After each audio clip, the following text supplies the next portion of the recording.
What's up, you guys? It's your boy Pete here on the Just Keep Up podcast, where we are one step ahead. As you guys can see, I'm here alone tonight. Curtis wasn't feeling very well, so it's all good, Kurt, buddy. Get well. We all wish you the best. I'm still here to get you guys a show because, as usual, no matter the circumstances, the show must go on. So let's give it up for ourselves. The show must go on. Okay, guys? It's not gonna be a super long show today, obviously, because I don't have Kurt with me. I can't do like a crazy amount of stuff, but I'm gonna give you guys the best possible content that I can for tonight by myself. Okay, so tonight, what I'm simply going to be doing is I'm simply gonna give a recap about everything that's going on in the world in 2024, regarding, sports, some things in politics. I can't explain every little thing, but I'll try to keep it as YouTube PG as possible. And just a couple of general things that have happened in society, stuff like that. And then once I'm done with that, I am actually going to be talking about the downfall of video games. So let's give it up. Yeah, guys, I'm gonna be talking about the downfall of video games in general, because at least in my personal opinion, I think most agree, video games are not the same as when we were growing up with them originally. They're clearly not the same. So I'm just gonna kind of give my opinions on that. But yeah, I'm gonna start off with the first topic, which is stuff going around the world, and I'll simply kind of give my thoughts on everything one by one. So we're gonna start off with things that happen in the sports world. So as we know, the Chiefs won back-to-back Super Bowls, and Patrick Mahomes is the luckiest quarterback of all time. Yeah, man, they won the Super Bowl. But hey, I don't ever say anything good about this guy, but I could say one thing about this. This is probably the only impressive thing he's ever done in his career. In the Super Bowl, he performed well. And he closed it up like an MVP. He threw the game-winning touchdown with no time left on the clock in overtime. So, unfortunately, I will give Patrick Mahomes some credit there. Shockingly, right? I never give him credit, but I'll give him some credit here. But that is the only thing he's ever done. He is still the luckiest athlete in NFL history, or in sports history as well, actually. So don't get it too twisted, all right? Don't get it too twisted, okay? Okay? They're not going to three-peat. They're going to get destroyed in the first or divisional round, whichever one they end up getting, depending on the regular season record. They're going to get destroyed by 30-plus points, and then people will finally realize the fraud that he is. So yeah, don't get your hopes up, guys. Don't get your hopes up. He's a fraud still. Okay, next up. As we know, the Dallas Mavericks were the NBA... Or, I'm sorry, not the Dallas Mavericks. The Boston Celtics were the NBA champions this year. What are my thoughts about this finals? Well, we didn't have this podcast up during that time, so we couldn't give no predictions or give our honest thoughts about it. But I'm going to give my honest thoughts here since we're doing a yearly recap of 2024. Watching that finals, I feel like Luka was good statistically, but watching his play, he wasn't that good, okay? Like, he was very inefficient, turning the ball over. Like, the stats were there, but ultimately it was more stat padding. Kyrie wasn't very good. Now, for Boston's end, I personally feel like Jaylen Brown was the rightful winner of Finals MVP. He was the most efficient player offensively, and obviously the best defender as well. So therefore, he was the best player on both sides of the court. So, rightfully, he deserved it. So, I'm going to give it up for Jaylen Brown real quick. Okay. I'm going to give it up for Jaylen Brown right there. In my personal opinion, though, I don't think Jason Tatum was even the second best player on the team in that finals. I personally think it was Jrue Holiday. He was clearly the better defender in the series. Even offensively, honestly, he was better. Like, he was playmaking. He was more efficient. Like, Jason Tatum led the team in points, rebounds, and assists. But he was super inefficient in the series. Super inefficient. Defensively, he's not bad, but he wasn't even a top 2 defender in the series. I just named the 2 best defenders of Boston in that series, which was Jaylen Brown and Drew Holiday. And they were better on both ends of the floor, if I'm being honest. So, yeah, in my opinion, in this finals, Tatum was probably the 3rd best player in it. And unfortunately, the way he was acting moving forward, you could tell he felt like he got robbed. Like all the comments that Steve Kerr was making about him, or not Steve Kerr, I'm sorry, what the fuck is his name? Jason Kidd, right? The comments Jason Kidd made about him, saying, "Oh, Jaylen Brown's their best player" and stuff like that. And then they asked him in the media, and he was just like, he's just saying that to get in my feelings, dude. This is a press conference about yourself and another teammate. Even if you believe you are the best player on that team, you cannot give a response like that. You could have said one of these 2 things. You either could have said, okay, Jaylen Brown is the best player. Like, even if you don't believe it, you could have said that. Or you could have just said, okay, I respect his opinion.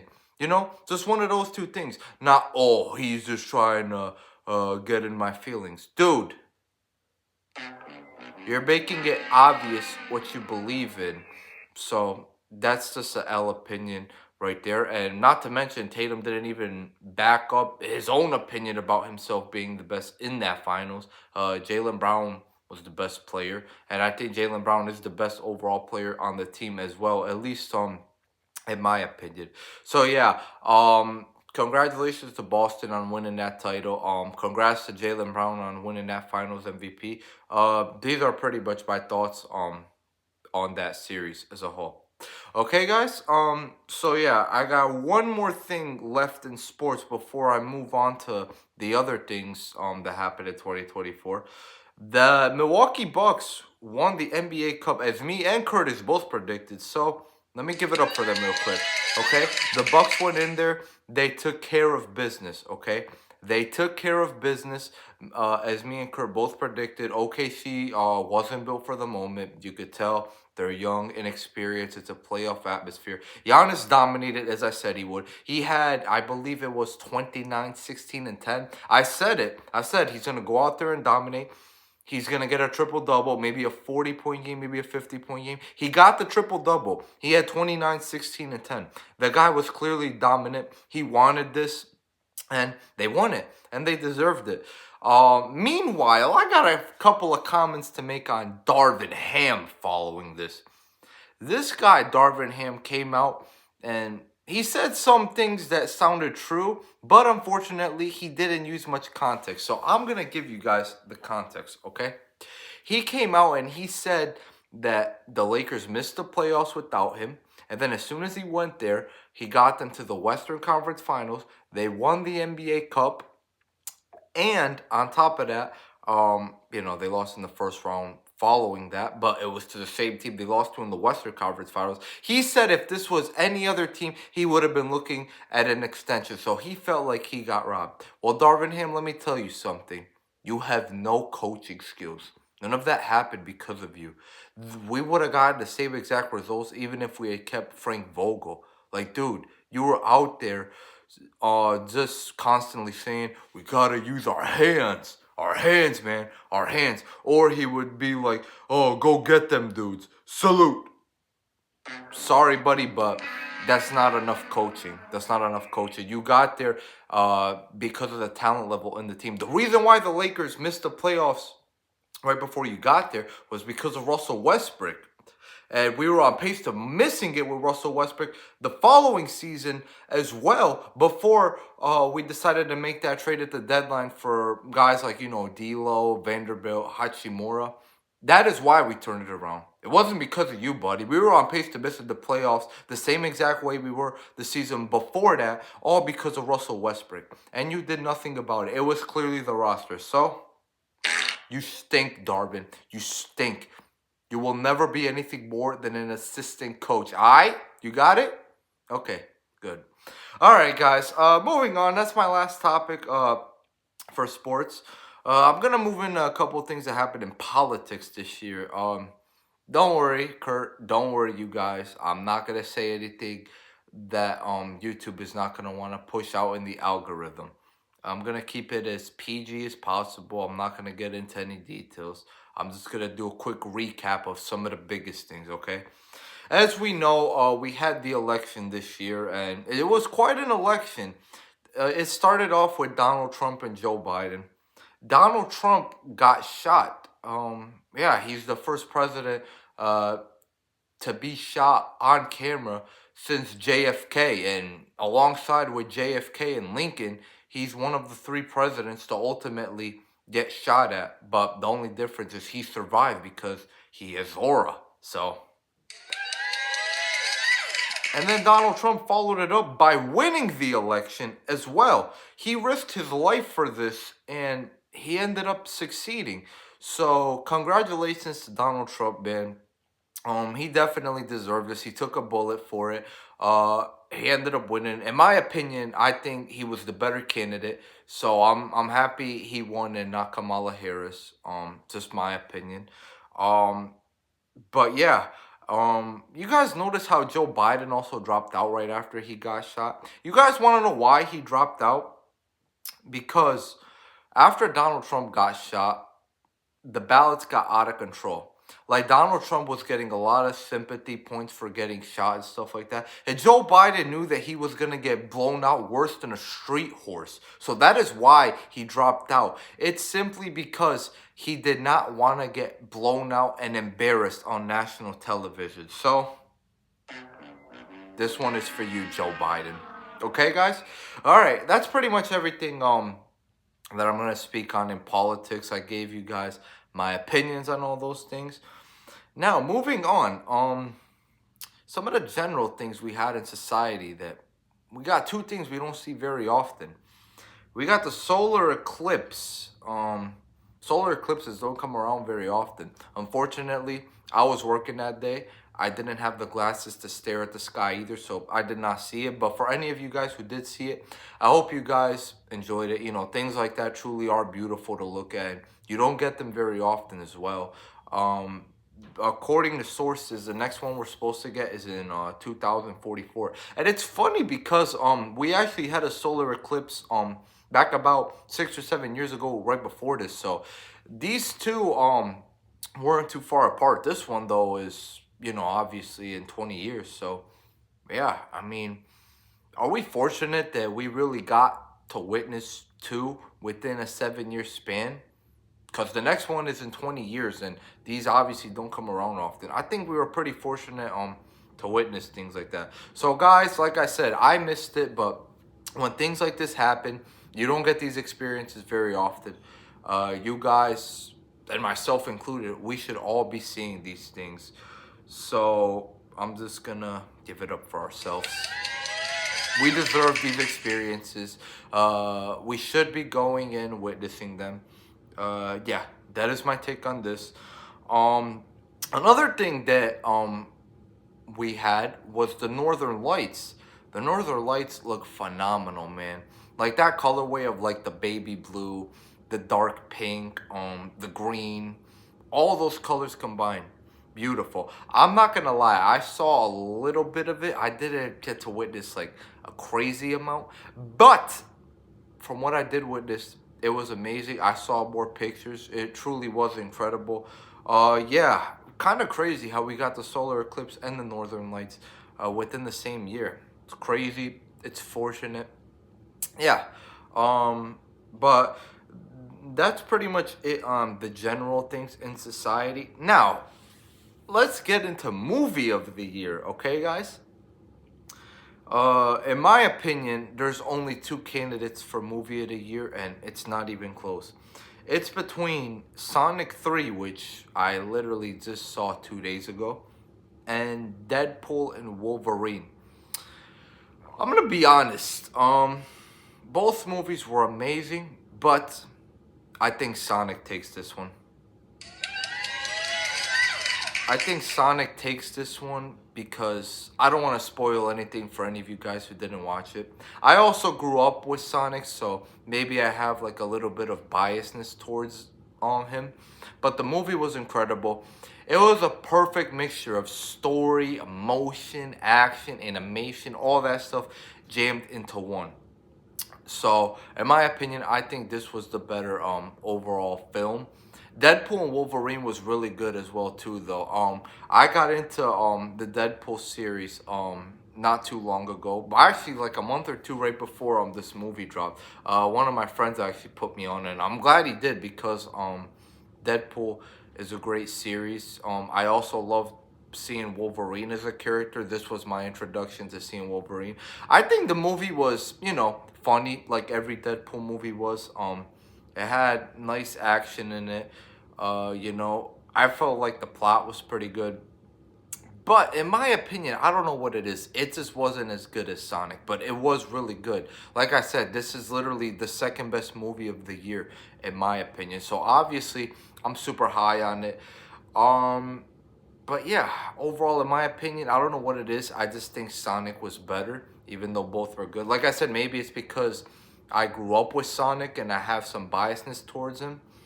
Yeah, I mean, all I gotta say is both movies were incredible. I can't wait till the next ones come out. Sonic 4 is confirmed for spring 2027 as of right now. But yeah, I'm gonna give it up one more time for both of these movies, and especially Sonic.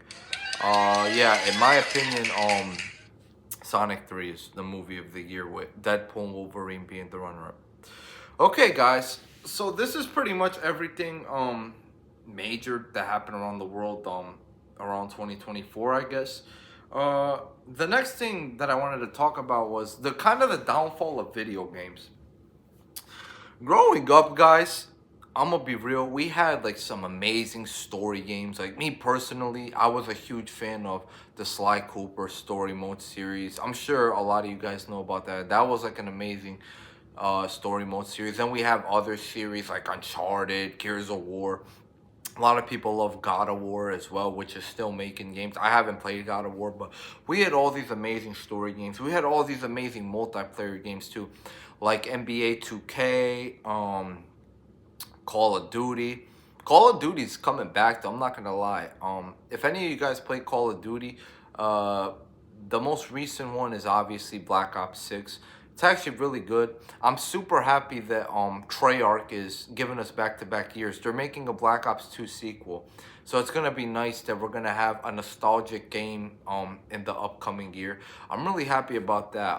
Call of Duty's been cooking lately. But overall, just in general, ever since Black Ops 2, we haven't had many good Call of Duties. Like since then we've had Call of Duty Ghosts, trash, Advanced Warfare. It was alright, but overall not the greatest game. Then we had Black Ops 3, which was good. Notice how it was Treyarch. After that, what did we have after that? We had World War II, which was nah. We had Infinite Warfare, which was garbage. We had Black Ops 4, which was good. Notice how it's Treyarch again. And then, you know, we had like a bunch of things like the remastered Modern Warfare series, Vanguard, Cold War. They were all trash. But Black Ops 6 is good. And obviously the Black Ops 2 sequel is expected to be good since it's a remaster of arguably the greatest game in the series, in my opinion. But yeah, guys, this is my overall take on Call of Duty.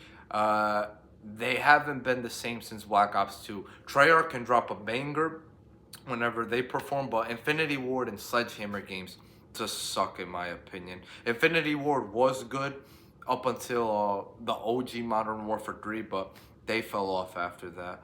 Sledgehammer games hasn't made any good Call of Duties. Yeah, Call of Duty overall just hasn't been the same, but they are kind of making a comeback because of Treyarch. Treyarch is kind of like the LeBron of the franchise, where they're just like carrying you on their back like everyone else is just scrubs. Like, isn't that freaking funny? It kind of reminds me of like LeBron in the 2018 Cavs, where LeBron had to do all the work and everybody else just sucked ass. So yeah, that's kind of what Treyarch reminds me of. The NBA 2K series, oh my god, you guys are a freaking L. freaking L, bro. L. NBA 2K's prime was probably the 15 through 17 days. The dribbling was at its peak, the movements, all that. 18 was pretty good as well. 19 and 20 were solid, but after that, the game was just unplayable. Yeah, ever since then, 2K has just been straight up garbage. Like, they're nerfing the dribble moves every year, worse and worse. They're nerfing the shooting. Like, you have to play like an AI bot in order to be good at this game nowadays. I bought NBA 2K24 last year, and after 1 week, I was off the game. That's how bad it's gotten. Like if you don't freaking play like you're Brandon Pajemski or some shit, like just like a casual bot, you cannot freaking be good at the game. It's gotten to the point where NBA 2K doesn't have competition anymore because NBA Live stopped making games. And now they just don't give a shit. It's like every single year the game is a nerf version of a copy and paste of the previous game with updated rosters. Like, this whole game is just a freaking L nowadays. Like, it's gotten so freaking bad. I didn't even bother buying NBA 2K25, and I probably will never buy 2K again unless they pick their shit up because they don't deserve the support. There are a bunch of lazy fucks in there. I'm gonna be completely honest. Yeah, I played NBA 2K25 quick game. Me, Curtis, and some of the boys. We get gather-ups a few times a year. We just run like a whole 2K tournament playing against each other. 25 is the worst version of 24. Like, you can't drive, you can't shoot, you can't dribble. So it's like, okay, so what am I supposed to do? Like, just run up and down the court like I'm at the gym trying to get some freaking cardio in? Like, what the hell? What the hell? But yeah, I mean, overall, this is my opinion on the downfall of games. One other thing I want to mention before I wrap up the show is that I kind of dismissed the feeling from back in the day where I'm not going to use any sounds for this topic. I kind of dismissed the feeling of how games kind of were back in the day, where before technology in general, like iPhones started going crazy, social media, online memberships. I kind of dismissed the feeling of when we had to just go to the store on release to buy the game on the disc. I kind of missed the hype and the adventures of doing that stuff, and then coming home and put in the disc. And where nowadays we just put in our card information and it starts downloading. Like, it doesn't give like the same feeling anymore. And not to mention that nowadays, because there's so much like technology in general, nobody likes to go outside anymore. Nobody likes to like go out and like chase women either, for example. Like I don't know, like technology has just made the world worse overall. Like, nobody wants to go outside anymore nowadays. You know, I feel like society has just gotten to a point where technology is consuming them, and it's only getting worse and worse. Like, realistically, how long has technology been out for? You could say starter computers and started video games started in the 90s. Back then it was good because we had just enough games for entertainment and we still had the willingness to go outside. Nowadays, guys, nowadays nobody goes outside because they're on the phone or they're just playing the game all day because of how much shit they've added into it and implemented into it, and it's only going to get worse and worse. And Elon Musk is one of the guys who is trying to make technology even greater for his own personal gain. Damn you, Elon. Damn you. Yeah, but okay, guys. This was the show. I hope you guys enjoyed it. I really hope you did. As you guys know, we're also up on Rumble. Just Keep Up Podcast. Search us up on the app or go on rumble.com and search us up there if you're into politics and stuff like that, because we don't post stuff like that up here anymore. Yeah, guys, but this was a show. I went over I kind of summarized up all of 2024. I spoke about sports. I spoke about politics a little bit. Spoke about some of the general things that happened, movie of the year. And then I kind of just gave my overall breakdown on video games and technology. So I hope you guys enjoyed the show. We will be back to you guys on Monday with our Sports Monday show. Hopefully Curtis feels well by then so that both of us can come here and do the show. Yeah, Kurt, buddy, I hope you get well again. Let's all wish him the best moving forward. And we will see you guys in the next video. So, peace out, guys.